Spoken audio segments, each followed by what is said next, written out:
এখন আপনি কি এমন ঐক্য করবেন যে ঐক্য করলে আপনি আপনার নিজের প্রোগ্রামে জাতীয় সঙ্গীত গাইতে পারবেন? আমরা কি এই বাংলাদেশ দেখার জন্য অভ্যুত্থান করছি? আমরা কি এই বাংলাদেশ দেখার জন্য ৭১ করছি? কোনোভাবে না।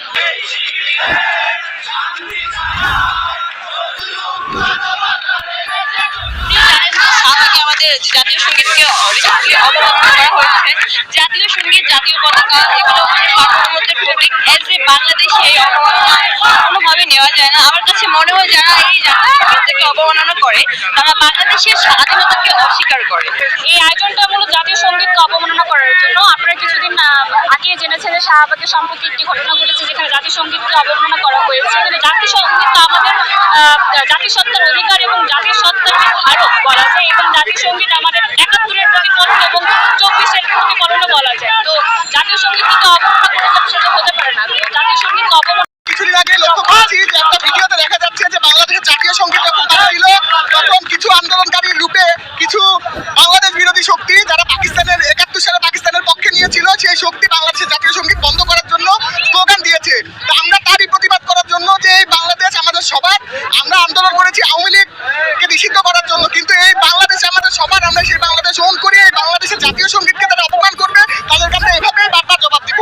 আমাদের এই বাংলাদেশকে আমরা সবাই মিলে ওন করি, প্রত্যেকটা রাজনৈতিক দল, বাংলাদেশে যারা ক্রিয়াশীল রাজনৈতিক সংগঠন আছে সবাই মিলে আমরা এই বাংলাদেশকে ওন করি, বাংলাদেশের জাতীয় সঙ্গীতকে ওন করি।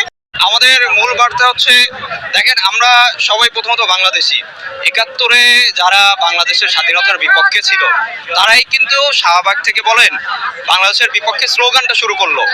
আমাদের মূল চাওয়া ছিল আমরা দেশ স্বাধীন করব।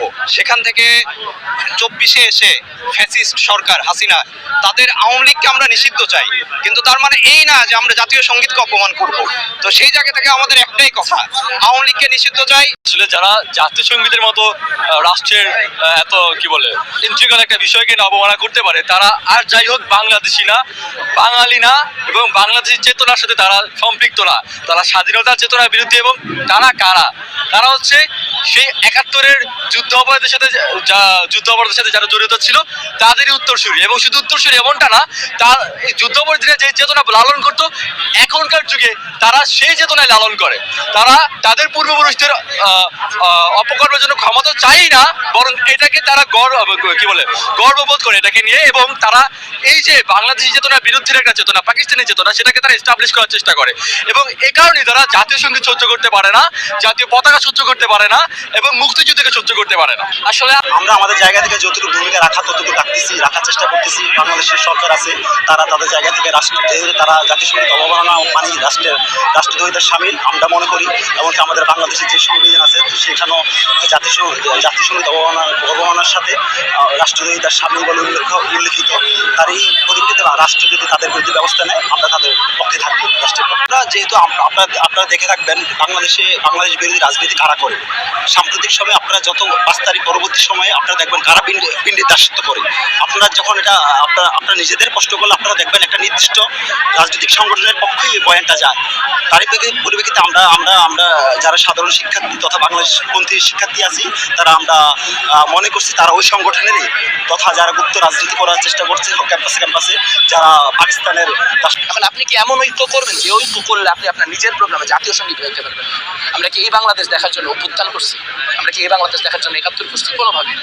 কাজে ন্যূনতম ঐক্য লাগবে, কিন্তু সেটা কোনোভাবে ৭১-এর গণহত্যাকারীকে স্পেস দেওয়ার মধ্যে দিয়েও না, ২৪-এর গণহত্যাকারীকে স্পেস দেওয়া। তারা পিছনের দরজা দিয়ে আবার আঘাত হানার চেষ্টা করতেছে।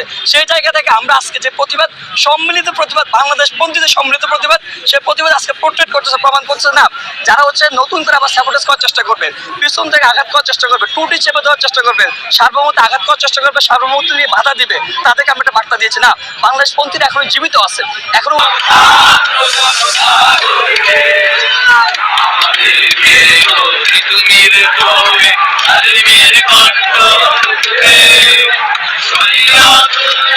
ইসলামী বিপ্লব